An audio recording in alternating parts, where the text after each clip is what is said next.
Tignan nyo. Yan ang epekto ng white label.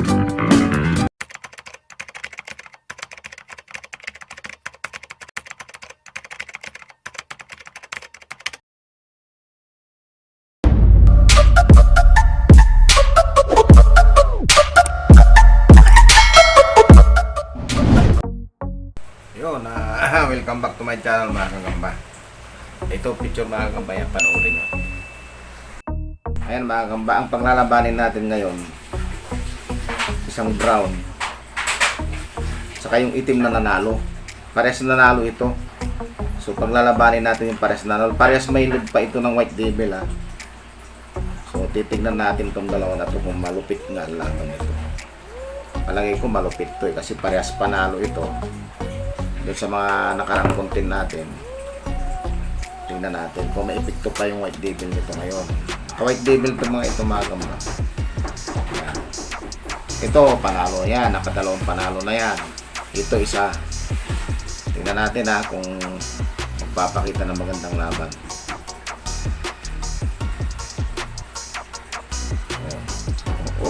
Tignan mo, yan ang epekto ng white devil.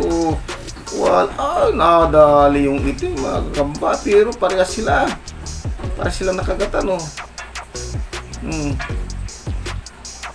Ang lupit ng laban. Grabe. Yan. Parehas silang pizza po ito. Tingnan nyo mga kagamba. Epekto ng white devil. Ito yung kailan ko pa ito niload yung pagdating ng white devil, tinisting ko kagad ganyan na epekto ng white devil mga kagamba. Huwag mo lang ma-OD. Medyo OD ito ng dalawa na ito pero nawala na. Lumiksi na sila. Ayan parehas na ayan na. Ayan na, natalo yata itim. Parang matatalo itim ang dami rin kates itong brown. Pero mas malaki konti itong itim na to. 8, maybe ito. Ang lupit. Ayan na, umaano pa rin siya. Tingnan, ayan umakit pa rin nakakaapit pa rin yung brown pero yung brown nabinom na mga kagamba. Pahina na rin.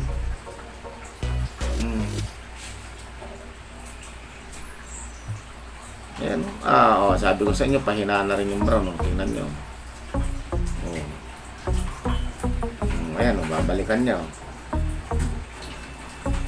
Balikan mo, iharap natin. Wala mga kagamba. Wala nalupay-pay itong brown. Parehas sila. Wala tabla ito mga kagamba. Walang panalo rito. Tingnan nyo. Yan ang epekto ng white devil. Sabi ko na sa inyo. So yun mga kagamba, maraming salamat. Hanggang sa muli. Hi! Subscribe po kita ng video. Like and share po. Bye!